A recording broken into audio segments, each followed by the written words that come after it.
warroota yaalii ajjechaa anarratti yaalaa jiraniin isin kanna na dhageeffadhaa. Namoonni kuni nama afur jechuu isaan afranuu warra kutaa tokkooti. Yoonii fi lubbuu tiyya rakkoon takkallee geesse jechuudha. Gumaa tiyya gumaa kiyya guutumatti jechuudha warra kutaa tokkichaa kanarraa baastanii fudhattanii jechuudha. Wanni isin beeksisuu barbaadu. Namni isaan ammoo akkana ajjeesuuf wajjin haasawanii natti ergan nama beekamaadha. Abdii Heydar jaama. Isna bira laala. Na dhaadachuu ture, shugguxee natti erguu ture, siin ajjeesa jechuu ture. Amma dura jechuudha guyyaa takka bakka ragaan jirutti, bakka nama wajji jirutti hoteela wayii keessa wal argine. Yeroo san gizee wal arginu akkana naqabe mataa keessaati sheekota ganda keenyaa dhiisuu diddeeminaan jee akkana fitti sana booda ani dhaweetiin lafa darbe jechuu.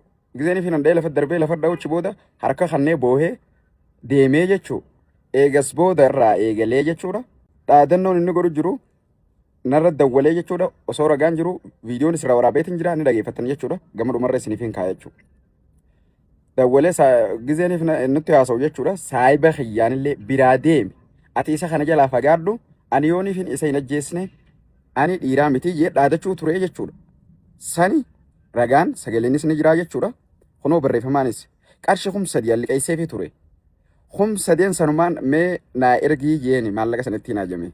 Jennaanin 300 ati na gaafataa? Qarshii 300 fudhadha osoo jettu gatii qarshii 300 tana 300 baasu ta'e isaanaan jee. Nadhaadete jechuudha. 300 waagaa isii kafaluu ta'e isaa waan na gaafatteef jecha. Sanirraa kan ka'e jechuudha ammaan tana jaraan interview wajji godhees itti dawwalee jira. Naa himanii jiranii jarammoo afreen kana jechuudha tokko Sheekh Abdusalaami itti aansee immoo Kaaptaan Usmaan Kajaa'oo kana itti aansee Sheekh Haroobee wajjin haasawanii jechuudha. Anaatiitu isa ajjeesa jeeni walii galanii natti erganii jiranii jechuudha. Jara afreen kana walii gala.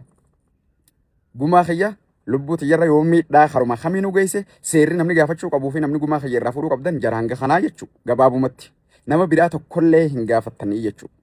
Waan hin beekuuf jecha. Ammallee yaaliin isaan godhaa jiran hin milkooyneef hanga amma yaalu jiranii jechuudha.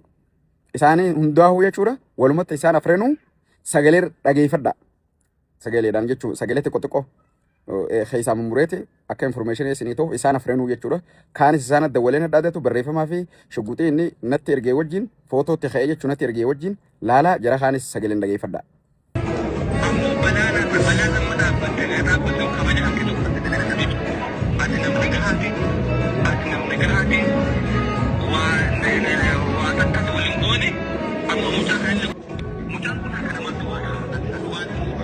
نرجع لا لما هيدر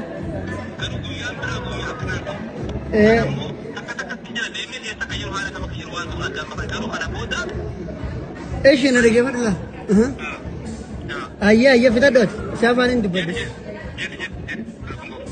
نرجع لا ganda hunda keessatti akka fakkeenyaatti duriyee yaa'e wagguudiin hin taphatu. Ishi kursiin majlisaa achitti haa ta'u. Kursiidha irra taa'aa rakkoon qabu. Diin hin qabu namni ilmi namaa yoo kursiin fayyaduu baate. Diin hin qabu hin hinaafu ofirratti. Iddoo ati jirtutti araddaa kee keessatti ganda kee keessatti qabalee isaa keessatti. Ulul albaab. Qadhaabni kee hin qaxxalini.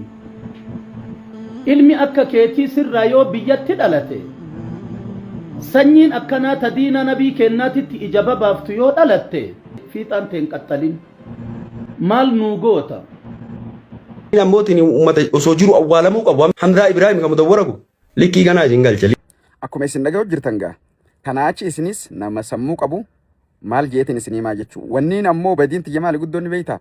Hinaafaadha malee gonkumaa amantii islaamaatti waliin qabatu. Amanii amantiin tiyya islaamaa interview irra kaniin dubbadde muuziqaan haraami jechuun quraana keessa hin jirtuun jeen.